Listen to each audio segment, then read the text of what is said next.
Welcome to Cheater Confessions. Let's get started with today's story. Paula dropped the news while rinsing plates, her voice as casual as if she were reading the weather. "I'm going on a wellness cruise next week," she said, drying her hands on a dish towel. "All women. Just 5 days. I need a reset. No warm-up, no question, no discussion, just a statement." "Next week?" I asked, leaning on the counter. "We've got the HVAC install on Monday. You said you wanted to meet the contractor with me." "They'll manage," she waved off. "You're good at that stuff." "I am," I said. "But I thought we were doing it together." She was already reaching for her phone. "Pick whatever model you like. It's a system, not a baby." I watched her thumb through messages like the conversation had already ended. Something in the air shifted. Too calm, too distant. "Who's going?" I asked. "Just the girls," she said. "Depends on who can get time off." I nodded, pretending that made sense. "A girls' cruise," I repeated. She looked up, a little smile tugging. "Don't start." "I'm not starting anything," I said. "You deserve a break." That caught her off guard. She blinked, as if expecting me to argue. "That's nice of you." "Space is healthy," I added. Her smile deepened, a mix of relief and victory. "Exactly. Then take your space," I said. That was the first flag. Not the cruise, not the secrecy, but the way she relaxed when I didn't fight.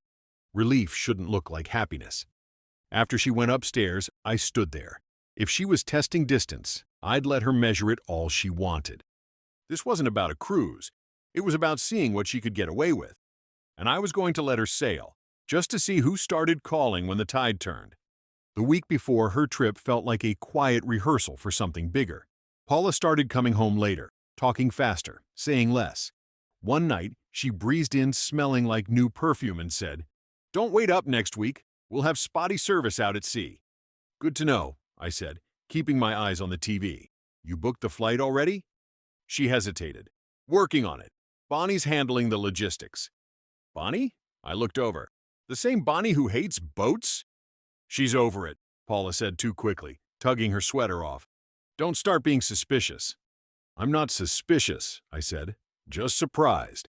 Her phone buzzed on the counter. She flipped it face down. "Work," she muttered. That night, I couldn't sleep. Not from jealousy, but from clarity. Paula was testing boundaries, and I was watching her like a man marking measurements before cutting wood. The next morning, I moved money from our joint checking account into a dual signature account.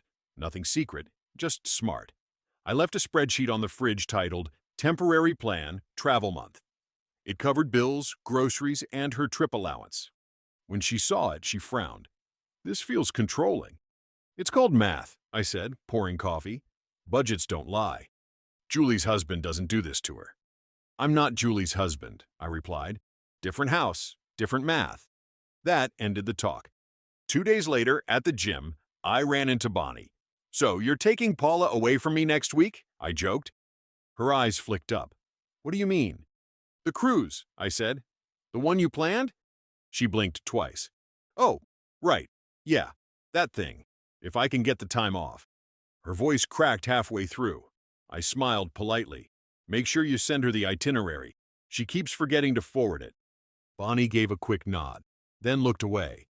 That was enough confirmation for me. Something was off, and it wasn't the sea breeze.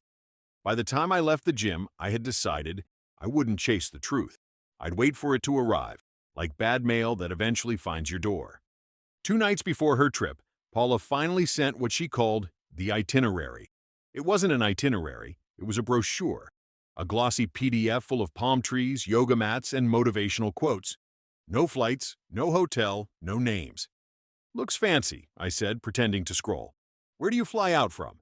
"Jacksonville," she said too fast. "Early morning. Driving or flying in the night before?" "We'll see," she muttered. "Stop interrogating me." "I asked one question," I said, still calm.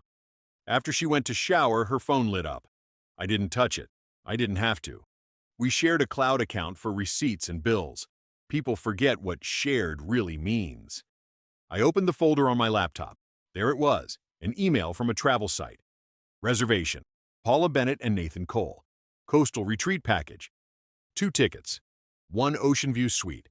Couples spa, winery tour, candlelight dinner package. Everything labeled for 2. My chest didn't tighten. My pulse didn't spike.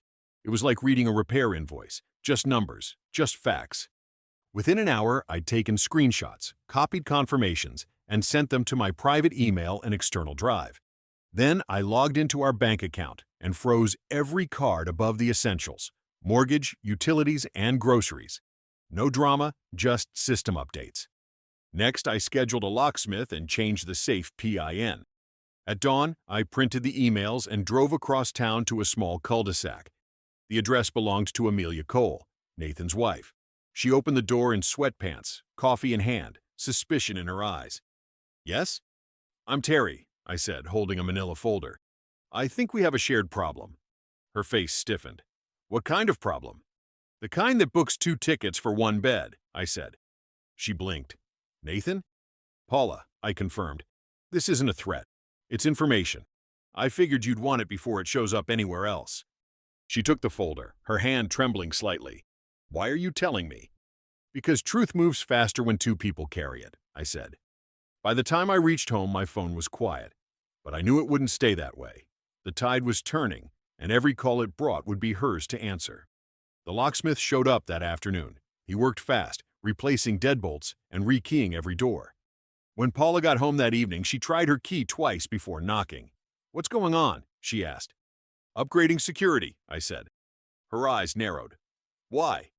"Because our last system was outdated," I replied evenly. "Like some of our promises." She dropped her purse. "What's that supposed to mean?" I nodded toward the kitchen table.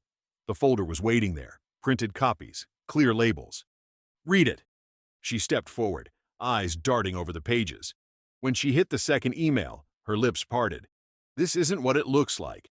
"It looks like 2 people booking a romantic package," I said. "It's a work thing. He made the reservations for the group." "Then show me the group." She froze. "I don't owe you an explanation for every email you dig up." "We share that account," I said. "You put it there." Her tone turned brittle. "You're being cruel." "No," I said. "I'm being clear." Her jaw tightened. "So what now? You throw me out?" "I'm not throwing anyone anywhere," I said. "Master bedroom's mine tonight. The guest room's open if you need it. You wanted space. This is it, with locks included." She glared. "You're punishing me." "I'm protecting myself," I said simply. "And the house I pay for." Paula stood there for a long moment, face shifting through anger, guilt, and disbelief. Finally, she grabbed her purse again. "I'll stay at Bethany's." "Good choice," I said. "Text me when you get there. I like to know the people under my roof are safe, even when they aren't here anymore." She didn't answer. The sound didn't feel like revenge. It felt like silence earning its place. It didn't take long. Within an hour of Paula leaving, the noise started. My phone kept lighting up on the kitchen counter. One buzz after another. I didn't check the messages. I didn't have to.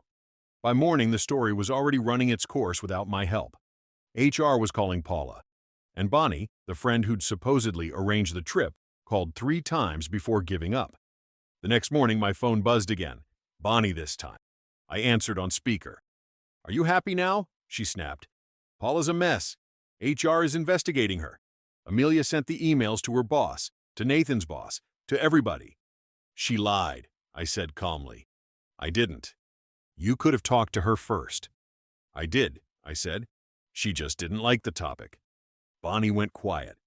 "They suspended me too," she finally said. "They think I helped her book it." "Did you?"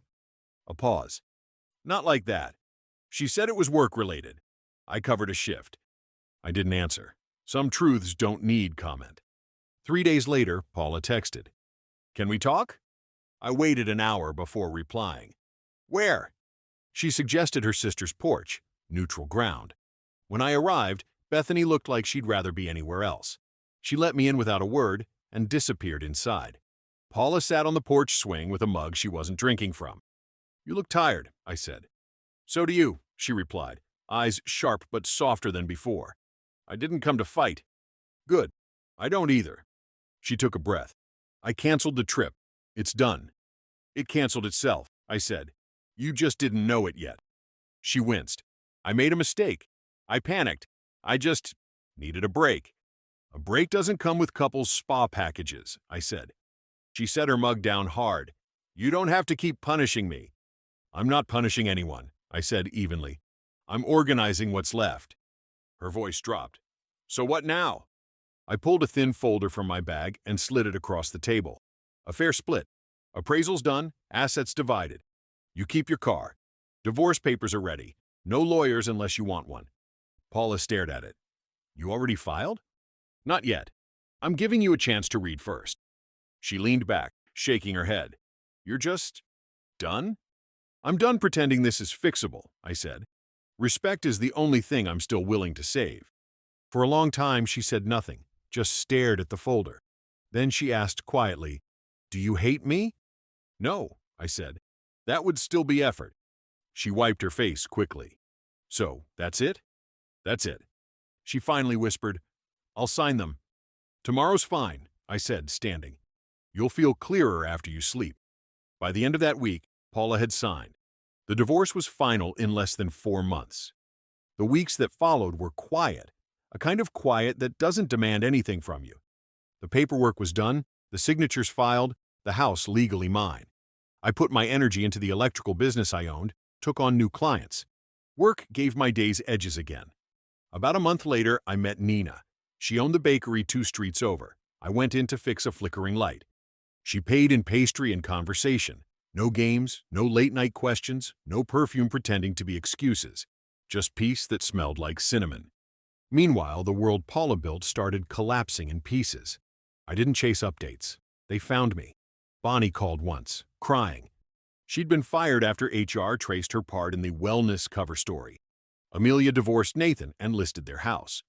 I said nothing. Everyone else said enough. Later that night, Nina dropped by with leftover pastries from the shop.